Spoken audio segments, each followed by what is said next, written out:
I'm the new pastor at a forgotten church. The rituals are terrifying. The church stood at the edge of the forgotten town, cloaked in the eerie whispers of the past. When I arrived in Benton Hollow, the residents greeted me with polite but distant nods, their eyes avoiding mine as if they carried secrets too heavy to share. The church itself loomed on a small hill, its spire piercing the gray sky like a dagger. Weathered wood and broken stained glass windows hinted at years of neglect. Yet there was a strange, almost magnetic pull that drew me closer. I had accepted the role of pastor here out of a desire for purpose. My life in the bustling city had felt hollow, and when I saw the job listing for Benton Hollow's Church of the Eternal Light, it seemed like a divine opportunity. Yet, from the moment I stepped foot in this place, unease settled in my chest like a stone. The first night was uneventful. I unpacked my modest belongings in the rectory adjoining the church and explored the creaking halls. Dust blanketed every surface, and the air carried the faint scent of mildew and decay. In the main sanctuary, I found an old Bible resting on the altar. Its cover was cracked and faded, but when I opened it, the pages were pristine, as if untouched by time. An odd detail, but one I dismissed as I tried to shake off the feeling of being watched. The next morning, I ventured into the village. Benton Hollow was a shadow of what it must have once been. Most of the buildings were boarded up, and the few shops that remained open carried only the bare essentials. When I mentioned my new position, the locals' expressions darkened. A shopkeeper named Martha was the only one who offered any response. "You're the new pastor?" she asked, her voice trembling slightly. "You'll want to stay away from the midnight bell." Before I could press her further, she waved me off, retreating into the back of her store. Midnight bell? I chalked it up to local superstition, though her words stayed with me as I returned to the church. That night, as I prepared my first sermon, I discovered a peculiar document hidden in the pulpit. It was a faded letter written in an old-fashioned script. "To the Shepherd of Souls," it began. The letter detailed strange rituals that previous pastors were required to perform, including something called the ceremony of binding. The instructions were cryptic, but one phrase chilled me to my core. "Fail to complete the ritual, and the darkness will claim all." I set the letter aside, uneasy but determined to dismiss it as a relic of an overactive imagination. Little did I know, this was only the beginning. The first week passed uneventfully, though I couldn't ignore the growing tension among the townsfolk. Attendance at the Sunday service was sparse. Only a handful of villagers showed up, and they sat scattered across the pews, their heads bowed low. I tried to engage them, to offer warmth and comfort, but they barely met my gaze. As the days turned into nights, I began to notice subtle, unsettling changes in the church. The air grew colder, and the shadows seemed to stretch longer than they should. At night, I would hear faint whispers echoing through the halls, though the source was never clear. Once I found the Bible on the altar open to a passage I had not left it on, Revelation 6 verse 8. And I looked, and behold, a pale horse, and his name that sat on him was Death, and hell followed with him. The first time I heard the bell, it was just past midnight. The sound was low and mournful, reverberating through the stillness of the night. It startled me awake, and I stumbled to the window. The bell tower, which I hadn't dared to climb since my arrival, stood in eerie silence. Yet the sound continued, each toll sending shivers down my spine. The next morning, I asked one of the church's few attendees, a frail man named Walter, about the midnight bell. Walter's hands trembled as he clutched his hat. "It's a warning, Pastor," he said in a voice barely above a whisper. "When the bell tolls, the veil grows thin. They're watching." "Who is watching?" I pressed, but Walter shook his head and hurried off, leaving me with more questions than answers. Determined to uncover the truth, I decided to explore the bell tower that evening. Armed with a flashlight and a rosary, I climbed the rickety wooden stairs, each step groaning under my weight. The air grew colder the higher I climbed, and an oppressive silence settled around me. At the top, I found a massive bronze bell, tarnished and ancient. It hung still, its ropes frayed and brittle. There was no way it could have tolled the night before. As I examined it, my flashlight flickered, and for a brief moment, I thought I saw a figure standing in the corner of the room. When I turned to look, there was nothing there but shadows. Beneath the bell, I noticed a trapdoor I hadn't seen before. It was slightly ajar, revealing a stone staircase descending into darkness. My heart raced as I contemplated going down, but something compelled me to proceed. The steps were uneven and slick, the air heavy with the scent of damp earth and something metallic, blood, perhaps. At the bottom of the stairs, I found a hidden chamber. The walls were lined with strange symbols carved into the stone, their meanings indecipherable. In the center of the room stood an altar, its surface stained dark. Surrounding it were remnants of candles and what looked like offerings, coins, trinkets, and bones. A large book rested on the altar, its cover marked with the same symbols as the walls. As I reached for the book, a low growl echoed through the chamber. My flashlight died completely, plunging me into darkness. Panic set in as I fumbled for the stairs, but the growl grew louder, accompanied by the sound of something scraping against the stone floor. I didn't dare look back as I scrambled up the steps and slammed the trapdoor shut behind me. Back in the safety of the rectory, I examined the book I had taken from the chamber. It was a ritual guide, written in a language I didn't recognize. The few passages I could decipher spoke of binding spirits and maintaining balance between realms. One section was marked with a red ribbon, detailing a ritual that had to be performed on the night of the next full moon, just 2 days away. The ritual involved lighting specific candles in the sanctuary and reciting an incantation to seal the gates. Failure, the text warned, would unleash unspeakable horrors. As the full moon approached, the atmosphere in Benton Hollow grew heavier. The villagers' behavior became more erratic, their eyes hollow and their movements sluggish. That night, as I prepared for the ritual, I felt a presence watching me from the shadows. When the midnight bell tolled, I lit the candles as instructed and began the incantation. The words felt foreign and heavy on my tongue, but I forced myself to continue. The air around me grew colder, and the whispers I had heard before now surrounded me, rising to a deafening crescendo. As I finished the final words, the candles extinguished themselves, plunging the sanctuary into darkness. For a moment, there was silence. Then, a guttural scream echoed through the church, shaking the very walls. I collapsed to my knees, clutching the rosary, as a shadowy figure emerged from the darkness, its glowing eyes fixed on me. The morning sun was deceivingly warm as it painted the forgotten church in golden light, a stark contrast to the chilling revelations of the previous night. Father Elias sat at the modest wooden desk in his quarters, the faint scent of old paper and candle wax surrounding him. The journal he had discovered lay open, its brittle pages filled with cryptic passages that hinted at unspeakable practices conducted within these sacred walls. The entry that troubled him most was dated decades ago, written in a hand that grew shakier as the lines progressed. The binding must be maintained. The congregation must never falter. Without the offering, the darkness will rise, consuming all. Pray that we remain steadfast. The words sent a shiver down his spine. The binding, the offering. The entries grew more fragmented and incoherent, suggesting that the author, perhaps a former pastor, had been unraveling under the weight of whatever ritualistic burden they carried. Elias closed the journal, a gnawing sense of dread blooming in his chest. He resolved to learn more about the binding before dismissing it as mere superstition. But the unease lingered, an itch at the back of his mind. As the day progressed, Elias went about his pastoral duties.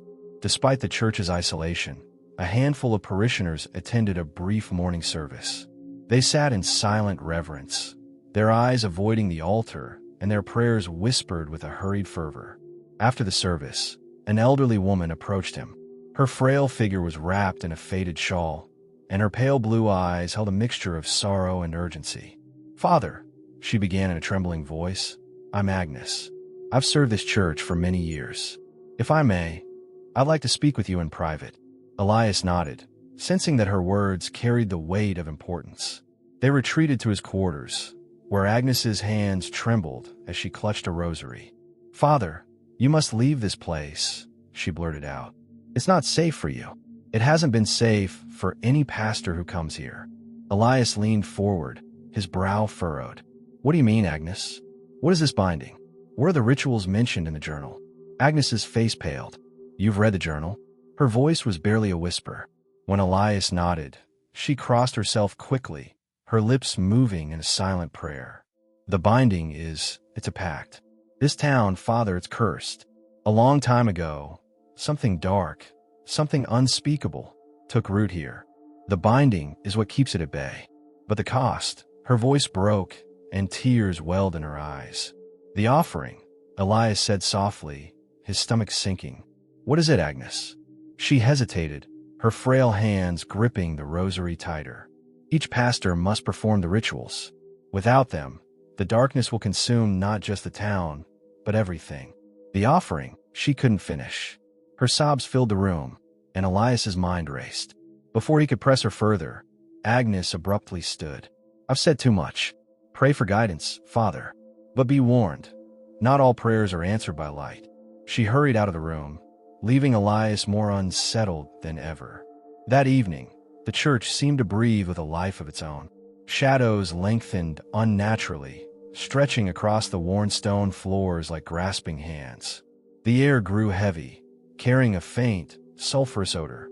Elias decided to investigate the altar, suspecting it held some connection to the rituals Agnes had alluded to. Armed with a flashlight and the journal, he approached the altar, its surface carved with intricate symbols that had previously seemed decorative. Upon closer inspection, he realized they were far older than the church itself, their meanings obscured by time and secrecy. He placed a hand on the cold stone, and a sudden chill shot up his arm. The flashlight flickered, plunging the room into darkness for a brief moment. When the light returned, Elias froze. The pews were no longer empty. Figures sat in silent rows, their forms shrouded in shadow. Their faces were obscured, but their heads turned in unison to face him. The only sound was the faint creak of the wooden pews as they shifted. Who are you? Elias demanded, his voice trembling. No answer came. Instead, one figure slowly raised an arm, pointing directly at him. The gesture felt like an accusation, and an overwhelming sense of guilt washed over him, though he couldn't pinpoint why. Leave this place, a voice whispered, low and guttural. It seemed to come from everywhere and nowhere. The flashlight flickered again, and when the light returned, the figures were gone. The church was silent once more, but the oppressive atmosphere remained. Determined to uncover the truth, Elias ventured into the church's basement. The entrance was hidden behind a decaying tapestry depicting the archangel Michael vanquishing a demon. The door creaked ominously as he pushed it open, revealing a narrow staircase descending into darkness. The basement smelled of damp earth and decay. His flashlight illuminated rows of ancient artifacts, rusted chains, ceremonial daggers, and jars filled with unidentifiable substances. At the center of the room stood a stone pedestal, upon which lay a weathered book bound in black leather. The title, written in Latin, translated to the keeper's grimoire. Elias hesitated before opening it. The pages were filled with detailed instructions for rituals, diagrams of symbols, and warnings of dire consequences should the binding fail. One passage caught his eye. The offering must be pure. It is the key to sealing the darkness. Without it, the veil will shatter and the abyss will rise. His heart pounded as he turned the page, revealing an illustration of a sacrificial altar strikingly similar to the one upstairs. The implications were horrifying. Before he could read further, a cold wind swept through the basement, extinguishing his flashlight. Panic set in as he fumbled to turn it back on. In the pitch-black silence, he heard footsteps approaching, slow and deliberate. When the flashlight finally flickered back to life, the beam revealed a figure standing at the base of the stairs. It was cloaked in shadow, its features obscured, but its eyes glowed faintly, like embers in the dark. You've seen too much, Father, the figure said, its voice resonating with an otherworldly echo. The binding must continue. The flashlight went out again, plunging Elias into darkness. This time, it didn't come back on. All that remained was the sound of footsteps drawing closer, and the growing sense that Elias was not alone, and never had been. The following morning brought a peculiar stillness to the forgotten church. Father Elias woke with a sense of dread curling in his chest. As the sun barely pierced through the dense forest surrounding the church, he prepared for the day, his mind circling the events of the previous night. The book, the chants, and the shadowed figure were not figments of his imagination. He was certain of that. Determined to confront whatever evil lingered, Elias decided to start with the attic, where the book had been hidden. Armed with a flashlight and a sense of righteous purpose, he climbed the creaky staircase, the steps groaning under his weight. The air grew colder as he ascended, and a faint, metallic smell wafted down, making him gag. When he reached the attic door, he paused. Carved into the wood were unfamiliar symbols, much like those in the book. They seemed to pulse faintly in the dim light, as though alive. He steeled himself, muttering a prayer under his breath, and pushed the door open. The attic was dark and oppressive. The single window was covered in grime, barely allowing any light through. Boxes were scattered about, covered in thick layers of dust. But the focus of the room was a circle drawn on the floor, etched with those same sinister symbols. In the center lay a pile of charred bones. Elias's stomach churned as he approached the circle. Whispers began to fill the room, faint and unintelligible, growing louder with each step he took. When he reached the edge of the circle, the whispers stopped abruptly. A single word cut through the silence, deep and guttural. Sacrifice. Elias staggered back, his heart pounding. He spun around, searching for the source, but he was alone, or so he thought. The shadows in the corners of the attic seemed to move, coalescing into vague human shapes. They stood silently, watching. Suddenly, the door slammed shut, plunging the room into darkness. The flashlight flickered and died, leaving Elias in pitch black. Panic gripped him as the whispers returned, louder and more insistent, echoing all around him. He fumbled for the door, but it wouldn't budge. The shadows closed in, their presence suffocating. "Who are you?" Elias shouted, his voice trembling. A laugh echoed in response, low and mocking. "We are the guardians of the covenant," the voice said. "You have been chosen to complete what was started. I will not partake in your wickedness." Elias yelled. The laughter grew louder. "You have no choice." As the shadows pressed closer, Elias felt a burning pain on his chest. He looked down and saw the symbols from the book glowing through his shirt, etched into his skin. The pain was unbearable, and he collapsed to his knees, clutching at his chest.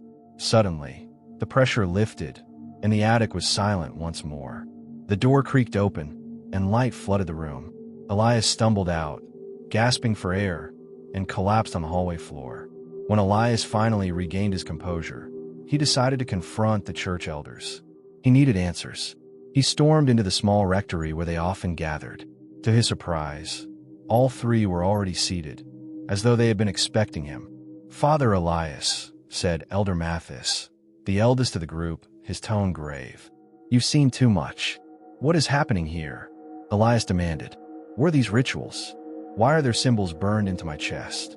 The elders exchanged glances, their faces inscrutable. Finally, Elder Mathis spoke. "This church was built on sacred ground, but its sanctity was corrupted long ago. A covenant was made with an entity. In exchange for prosperity, the founders of this church agreed to a ritual, a sacrifice every 50 years. Elias recoiled. "That's monstrous. How could you allow this?" "We have no choice," Elder Miriam interjected, her voice trembling. "The entity's power binds us all. If the ritual is not completed, the consequences will be catastrophic. Why was I brought here?" Elias asked, his voice rising. "Why didn't you warn me?" "You were chosen," Mathis said simply. "The mark appeared on you. You are the one who must perform the ritual." Elias's blood ran cold. "I will do no such thing." "You don't understand," Mathis said, his voice hardening. "If the ritual is not completed, the entity will take its vengeance. The entire town will suffer." That night, Elias couldn't sleep. The elder's words echoed in his mind.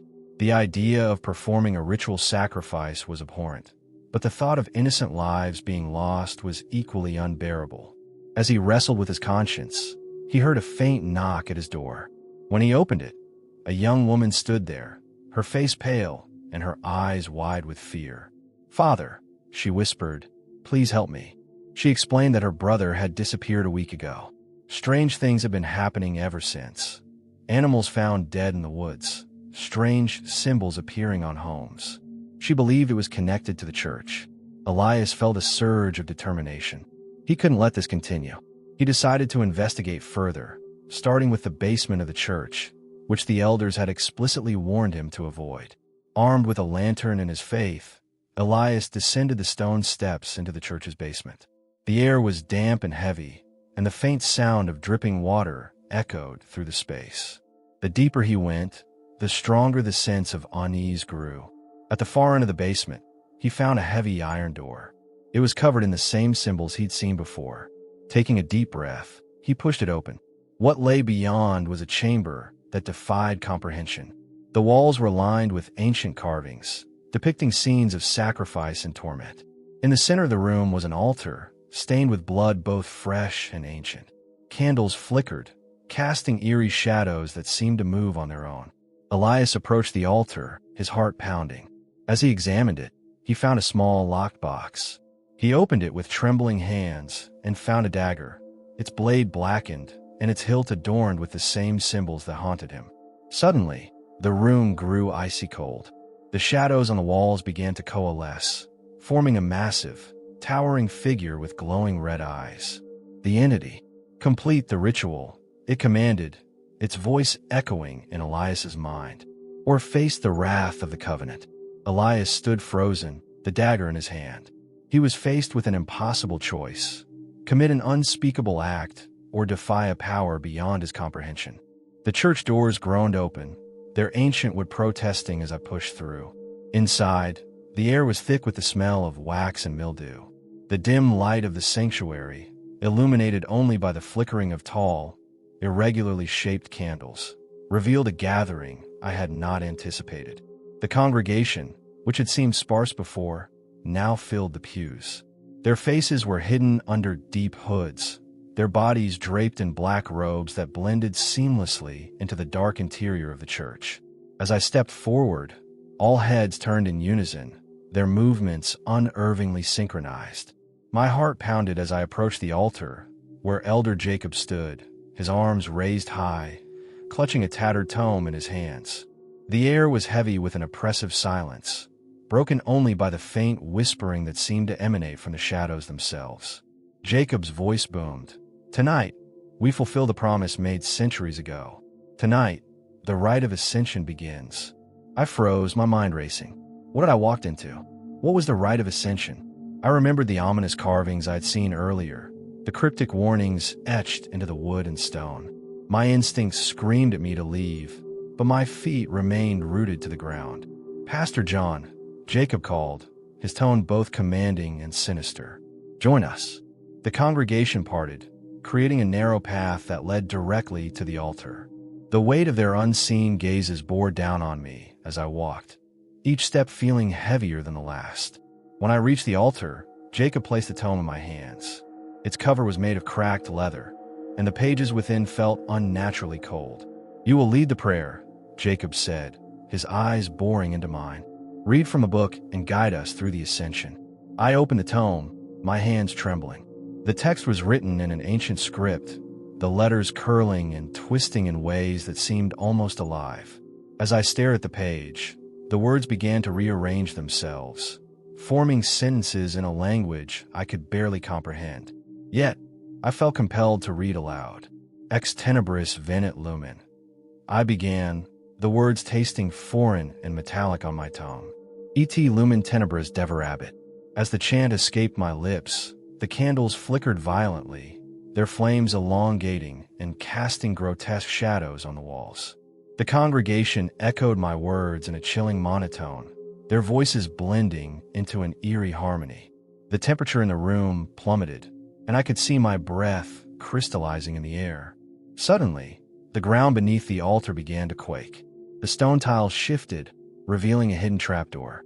From its depths emanated a low, guttural growl that seemed to reverberate through my very bones.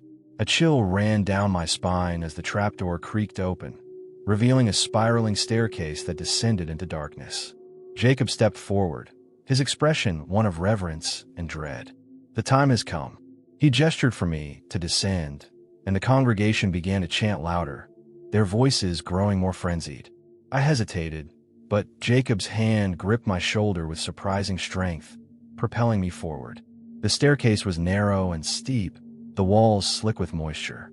The air grew colder with each step, carrying with it the stench of decay and something far fouler. The chants of the congregation above faded into a distant hum, replaced by the sound of my own labored breathing and the echo of my footsteps. At the bottom, I found myself in a cavernous chamber. The walls were lined with strange markings that glowed faintly, pulsating like the beat of a heart. In the center of the room stood a massive stone pedestal, upon which rested a black, pulsating orb. The light it emitted was unnatural, casting long, twisting shadows that danced across the walls. Jacob and a select few of the congregation had followed me down. "Behold," he said, his voice filled with awe, "the Eye of Ascension. It is through this relic that we commune with the Ancient One." I stepped closer, the orb's hypnotic glow drawing me in. As I gazed into its depths, I saw swirling visions, a vast, formless entity writhing in an abyss, its many eyes staring directly at me. My knees buckled, and I fell to the ground, clutching my head as a wave of nausea and fear overtook me. Jacob's voice cut through the haze. "Do not fear, Pastor. The Ancient One has chosen you." "Chosen me for what?" I gasped, struggling to regain my composure. "To be the vessel," Jacob replied, his tone reverent. "You will bridge the gap between worlds. Through you, the Ancient One will walk among us." My mind reeled. The warnings, the strange occurrences, the missing pastors, it all made sense now. This was not a church. It was a gateway, and I was the next sacrifice. Jacob began to chant in the same ancient tongue I had read from the tome. The others joined in, their voices rising in intensity. The orb pulsed faster, its light growing blindingly bright. I tried to move, to run, but my body refused to obey. It was as if invisible chains held me in place. Suddenly, the orb's light shot out, enveloping me. Pain racked my body as the light pierced my skin, my veins glowing with an unnatural hue. My screams echoed through the chamber, blending with the chants of the congregation. In my mind, I heard a voice, deep, guttural, and ancient. "Do not resist," it said. "You are the key." Images flooded my consciousness. A world consumed by darkness, monstrous entities crawling through the ruins of humanity, and a throne of flesh and bone upon which I sat, crowned in shadow.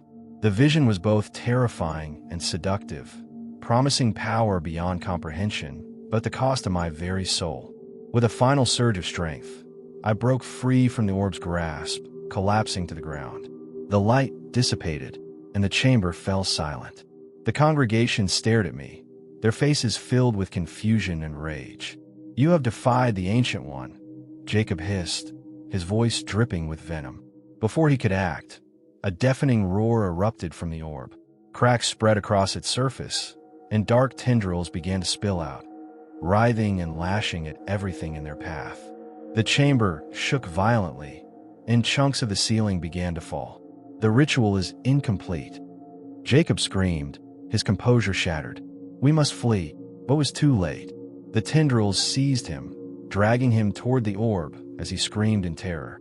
The other congregation members met the same fate, their cries echoing as they were consumed one by one. I scrambled toward the staircase, dodging falling debris and the relentless tendrils. I burst through the trapdoor and into the sanctuary, slamming it shut behind me. The church was in chaos, the walls cracking and the floor buckling as the malevolent force below surged upward. I ran toward the doors, the ground trembling beneath my feet. As I reached the threshold, I turned back for one last glance. The church was collapsing in on itself, swallowed by an unnatural darkness. The cries of the congregation and the roar of the Ancient One echoed in my ears as I fled into the night. When I finally stopped running, I found myself at the edge of the woods, gasping for air. Behind me, the church was gone, replaced by a smoldering crater. The silence was deafening, broken only by the sound of my pounding heart. But even as I stood there, I knew this was not the end. The Ancient One had been awakened, and its influence would spread far beyond that cursed church. And I, the unwilling witness to its rise, would carry the burden of that knowledge for the rest of my life. Pastor John stepped back into the shadowy main hall of the church, the ancient tome in his trembling hands. The congregation's vacant pews seemed to stare at him, their worn wood emanating the energy of countless rituals and the souls that had been claimed. Outside, the storm raged as if the heavens themselves sought to purge the earth of the unholy structure. "You cannot escape destiny, Pastor John," echoed a voice. It was Elder Samuel, his pale face emerging from the darkness of the altar.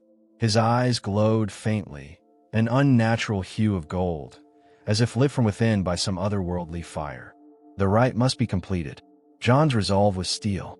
He clutched the tome tighter, his knuckles whitening. "No," he said, his voice trembling but determined. "This cycle of darkness ends here." Samuel laughed, a dry, rasping sound. "You do not understand.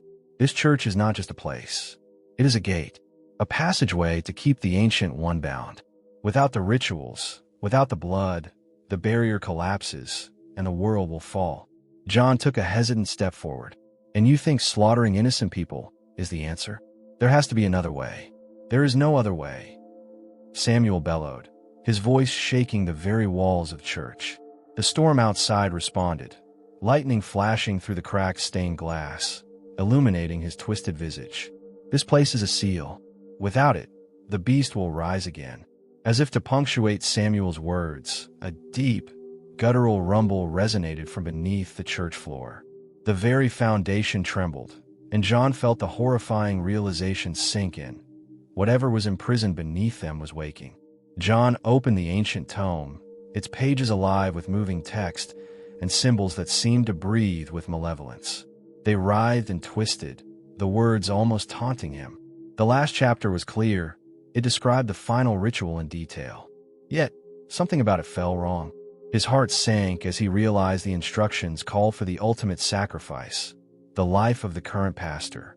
Samuel stepped closer, his bony hand pointing to the open page. "You see now, you were chosen, John, not by us, but by the church itself. You are the key. Your blood will hold the seal." John's mind raced, every fiber of his being rejecting the notion. But he couldn't deny the growing tremors, the guttural growls from below growing louder. Something massive and terrible clawed at the edges of its prison. He could feel it, its ancient mind pressing against his thoughts. "No," he cried, slamming the book shut. "There has to be another way." Samuel shook his head mournfully. "There is none. If you do not complete the rite, we all perish. The town, the world, everything will be consumed." Suddenly, the walls of the church cracked open, and black ichor began to seep through. The air grew heavy with the stench of decay, and a deafening roar erupted from below. The congregation, the faceless figures that John had once believed were mere echoes, began to stir. They turned their featureless heads toward him, their forms flickering like static. John stepped back, clutching the tome. He remembered the whispers of the symbols in the hidden basement. They spoke of defiance, of breaking cycles. He opened the book again, his eyes scanning for clues. Amid the chaos, his fingers stopped at a single word, glowing faintly amidst the dark incantations. Redemption. The roar from below grew louder, and the floor began to crack. John knew he had only moments. With a deep breath, he raised the tome and began chanting. Not the ritual Samuel demanded, but the incantation of redemption. The words spilled from his lips, foreign and sharp, yet filled with purpose. The congregation writhed and screamed, their forms dissolving into plumes of ash and light. "No!" Samuel roared, lunging at John. But as the final word left John's lips, a beam of radiant light shot down from the heavens, piercing the roof of the church and striking the altar. The floor beneath them erupted in a brilliant explosion of light and darkness. When John opened his eyes, the church was gone. He stood in an empty field. The storm dissipated, the air eerily still. In his hand was the tome, now a blank and harmless book. The weight of the centuries-old cycle had lifted, leaving behind only silence. As John walked away, he felt a strange peace, though he knew the world had not seen the last of such darkness. He had broken the chain, but the echoes of the forgotten church would linger, a cautionary tale for those who dared to delve into shadows. Far beneath the earth, In the cavern that once held the beast, a single, faint heartbeat sounded. For though the cycle was broken, true evil never truly dies.